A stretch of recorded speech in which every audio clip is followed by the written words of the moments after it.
Hey, what's up, wonderful people? Welcome to the Vibe School podcast. I do hope that you are doing well and you are excited to be joining us on tonight's episode of the Vibe School podcast, where we get to update you on everything that is happening with the entertainment world as well as what is trending on your streets.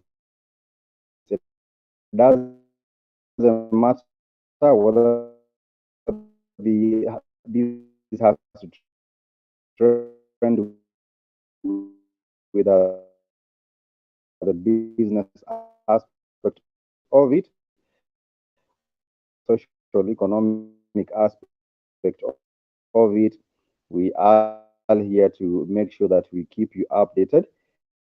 In case you haven't checked us out on the socials, you can find us on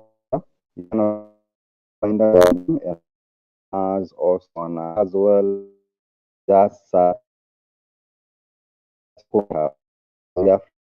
and you right there. Doing how are you doing? I hope that you are doing well. I hope that you are that you are looking forward towards having an enjoyable show right here. So karibuni sana to this particular episode. We had a fellow, but I believe we do believe Tennessee join along coming line. The only one is a bit skeptical. Is Ray. I'll have that and at times you might have been just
Nyeshi.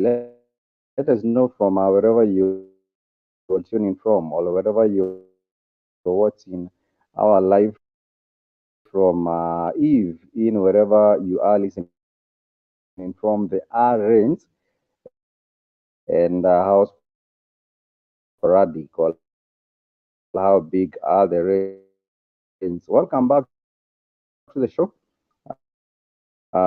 Nilikuwa nawaeleza kwamba for the presidency or for the government walikuwa wamefanya mikakati mingi sana. Ukiangalia county government ya Nairobi unapata walikuwa wameajiri kazi kwa vijana ambao patiananga kwa vijana. Let us know if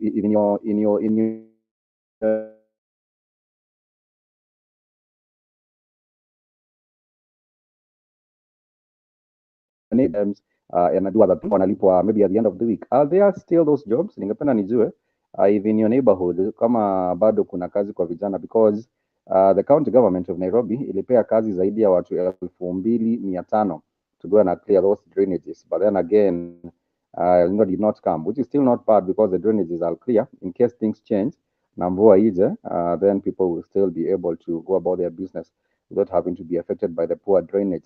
This is a Vibe School podcast, and it's a pleasure to have you tune in. We shall be talking about many things today. Kuna mengi ya kuongelelea, including this Shakahola issue. It seems like Kenyans are very, very forgetful. You know, 1 minute you're talking about the Shakahola massacre and people are glued to their screens, wanataka kujua nini iliendelea. But then a few months later, a few months later, ile story inasahaulika kabisa. Hakuna mtu anaongelelea tena mambo ya Shakahola. But then again, we did have one of the individuals that was involved with this particular whole case, and that is a bishop called the pastor Ezekiel. And for Pastor Ezekiel, people did say that he was somehow involved with this particular case. And we also did have Pastor Mackenzie, Pastor Emmanuel Mackenzie. And then we did have these are the Pastor Ezekiel from Mombasa, both from Mombasa. But he was taken to court. I'm talking about Pastor Ezekiel. He was taken to court, and I believe he's a lawyer, Dunstan. I was one of the people that was pushing very, very hard for him to get released. And yesterday, Ezekiel was released. This Pastor Ezekiel was released, and we are still looking forward to know nini itaendelea na the other pastor, Pastor Emmanuel, because some people did say for Pastor Emmanuel Mackenzie, yeye alikuwa amekuwa mjanja sana, anauzia watu shamba. You'd go to Shakahola, unaambiwa uuze vitu zako zote, uza vitanda zako, nyumba zako, kama uko na mifugo uza mifugo, and then when you sell these things, go take the money to him. And I believe people used to get some parcel of land in exchange. That is what I did gather from my bit of research. But then again, so ukikufia kule Shakahola, it means that umezikwa na umezikwa kwa land yako. So at the end of the day, if you're dead and you die on your own parcel of land, then it seems like hakuna makosa imefanyika.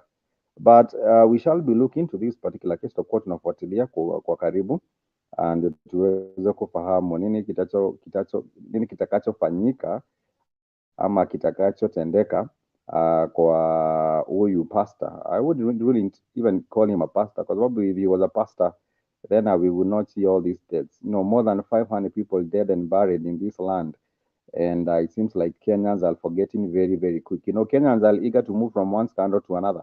Wakenya unapata leo wako na scandal ya KEMSA, Kenya Medical Supplies Authority. Kenya kuna scandal ingine imetokea kwa ministry fulani, then there's another scandal. And Kenyans are very, very quick to forget for some reason. I do not understand. But anyhow, tukiwa hapa hivi kwenye Vibe Scoop tunawakumbusha mambo inaendelea. And we shall be looking forward and giving you updates na hii kesi ya Ezekiel Mackenzie. At some point people used to say that Emmanuel Mackenzie ni kichaa. Walikuwa wanasema ni mtu ambaye ako na akili punguani, lakini if you do get to ask me, Emmanuel Mackenzie is not mad. Yeye si mtu ambaye ni mpunguani wa akili, ni mtu ambaye ako na mawazo timamu, and therefore there should be proper sentencing for him. And if you remember correctly, there was a time the ministry, the CS for Interior, he did say that if the courts do not find him guilty, that is according to there was something to say to this effect, that if the courts do not find him guilty, then they will still find a way of making sure that something is done. But then again, that is the CS for Interior. But we shall be moving a little bit further from that, the KCPE, and in our own Kenyan history, this is the last time we are having the KCPE exams. But things change. People do say that even though that the more things change, the more they remain the same. If you remember well, KCPE, before KCPE, tulikuwa na mfumo mwingine wa mitihani. I remember, I think it was CPE, and even before CPE in the 1970s, pia kulikuwa na mfumo mwingine ya mitihani, and things keep on changing like this. But my big quarrel with the education system, you do get to ask me, my biggest quarrel with the education system that you have is we do have graduates coming from the education system. Unapata mtu amegraduate from 4 ama amegraduate whatever other level of education, from college or from university doing a degree. but akikuja kutenda kazi, they have no idea waanzie wapi, they have no idea hii kazi inafanyika aje. For example, ni mtu amegraduate na degree ya engineering, maybe electrical engineering. But if you take this same individual umwambie afanye kazi ya stima, unapata this particular person amekuwa shule miaka 4, but haezi bajuu lolote practical anaweza fanya na hiyo course yake ya engineering ya electrical engineering, which is a big problem. We talk about unemployment, we talk about all these things, but we also do have to some extent blame our education system, because it gets to give us graduates who are half baked or half cooked graduates ambao hawezi jifanyia lolote kwa field. Unapata mtu amegraduate na course ya quantity surveyor, but ukimwambia aende kule kwa ground afanye kazi ya quantity survey, tena inakuwa ni story nyingine, hawezi jifanyia kazi kama hiyo yote. But anyhow, I think with the new system ya CBC, people will be able to have a more practical approach to learning and a more practical approach even to doing the job on the ground, so that watu wakimaliza form 4 ama wakimaliza college ama wakimaliza degree ama whatever level, wanaweza kujifanyia zile kazi. This is a Vibe Scoop podcast. As always, you can find us kwenye mitandao on YouTube. Search for Pumzi Africa on Facebook, Pumzi Africa, on Twitter, Pumzi Africa. And the purpose is to keep you entertained as well as informed and inspired. But moving a little bit further from that, we want to talk about the King Charles visit to Kenya. And there are so many Kenyans. We'll talk about one particular one. Is it called Olekina? Olekina. This is a senator from the Masai land. And what he was saying is that Kenyans, sorry, the British colonialist, alikuwa anasema yeye kulingana na yeye na maoni yake kule Umasaini, the British colonialist, they left Kenya better than it was. So yeye alikuwa anasema colonization ilikuwa ni kitu mzuri kwa sababu hao Waingereza waliacha Kenya kama iko na mpangilio kidogo, na if you look at other different countries maybe where colonization went on for a bit longer, like South Africa, it's considered to be very much more advanced kuliko hii Kenya yetu. But that's a whole different conversation if you get to ask me, kwa sababu if you look at all the atrocities, watu waliuliwa, watu wengine wakakosa mashamba yao, watu wengine wakapoteza wazee wao, watu wengine wakapoteza watoto wao, and all those atrocities. If you talk about development, development tulipata, lakini yale maovu ambayo yalitendeka, lazima kukuwe na namna ya haki, lazima kukuwe na njia ya haki. And other people were talking about the relations between Kenya and the UK, wakisema kwamba hii ziara ya King Charles the Third itakuwa ni ya kunufaisha the relations between Kenya and the UK. But then again, I don't know what your opinion is. For me, I do believe this particular visit haikuwa na umuhimu wowote in terms of the compensation or in terms of reparations, because wherever King Charles has gone or wherever even the Queen has been, there was no any apologies made for all the evils. Watu waliuliwa, vitu zilifanyika, na pia wizi ilifanyika, kwa sababu not just with the killing of people but even with the looting of resources. Vitu mingi sana ziliibiwa, and most of these things were taken to build Europe, that was achieved in Europe. Sisi wenyewe ndo tumeendelea kubaki nyuma kwa sababu wealth was taken. And also the same happened with the Commonwealth countries, and that is what did happen. But yes, wenye walikuwa na ngoja apology, shauri yenyu, hakuna apology ambayo inapatikana. And things, like I did say at the start of the show, the more things change, the more they remain the same. And that is the reality on the ground. The more things change, the more they remain on the same. But let us know what you feel about that visit, King Charles. Unaweza tueleza tujue maoni yako ni gani kuhusu hii ziara ya King Charles. And also, we have seen what happens. I do not know who caters for the budget. Mgeni akikuja kwako, wewe ndio unafogharamike na ile budget ya for the hospitality. But I'm thinking, how much is the Kenyan government spending on the hospitality of King Charles? Because you look at the budget yenye inatumika na serikali ya Kenya, unapata a lot of money is being wasted. And for me, I believe that with this particular King Charles manze, budget yao ingefaa kukuwa inasplitiwa between Kenya and the UK, because they have taken a lot from us, if you do get to ask me. But then again, you shall hear news coming out, watasema, within the State House, The government spent, maybe 1 billion for the hospitality, welcome Muyu, King Charles, and a whole lot of other shenanigans that you might not be expecting, but you will hear and you will understand what happens with that. But anyhow, moving a little bit further from that, we want to talk about the matter of our president, His Excellency William Ruto. Amekuwa na safiri sana, amekuwa na shughuli mingi za kusafiri, akisafiri kutoka Kenya anaenda Saudi Arabia, anaenda Angola, anaenda sijui wapi na wapi, and there has been so many complaints by the people about his expenditure so far. According to the report that came out from one of the the popular newspapers, report ilikuwa inasema ametembea zaidi ya mara 33, and this is compared to the other president, Mwai Kibaki, in whose term of 10 years, I think, went to these countries only a few times. But anyhow, kuna watu ambao wamedefend president, wamesema akienda narudi na mapochi pochi ama mapochopocho, I don't know what you call them, na narudi na vitu mzuri. And others have contested the fact that there's a lot of expenditure and a lot of wastage of public money, because it is us the taxpayers ambao tunalipia hii pesa, tunagharamika. Nonetheless, my belief is that there are tours that can be prioritized. Kuna zile shughuli lazima zifanyike na kuna shughuli zingine si lazima. Anaweza tuma watu wengine and other things can be done even by the ambassadors and other different envoys. But when you do see the president every other time going out and going out and going out, understand, kama Saudi Arabia, alikuwa Saudi Arabia na akasema Saudi Arabia wanahitaji more than 300,000 employees, na hao Saudi Arabia wanataka Kenyans.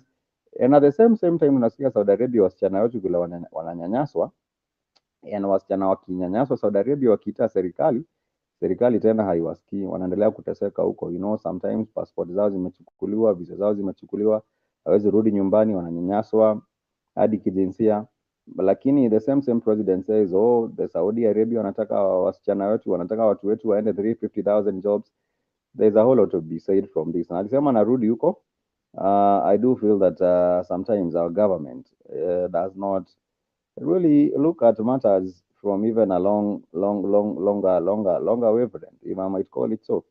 But nonetheless, let me know what you feel about these trips manze za Ruto, na venye zimekuwa mingi.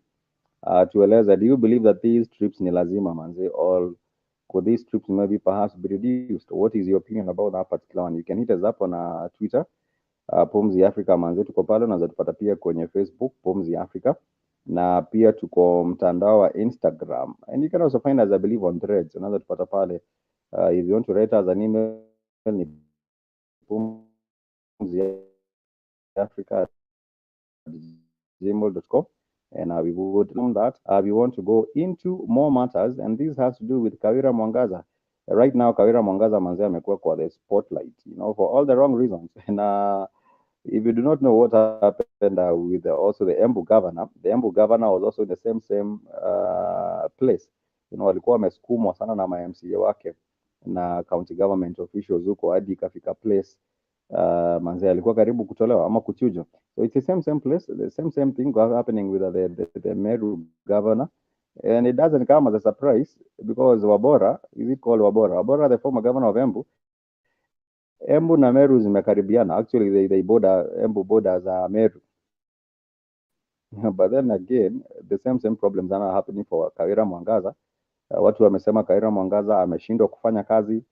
And apart from that, to make even matters worse, Kawira Mwangaza is married to this gentleman. And this gentleman has been said to have deserted his duty mwingine. Na yule bibi, the daughter to this man, has been going on social media saying the girl was on social media akiomba usaidizi kwa social media apate 1,100 ndio aweze kulipa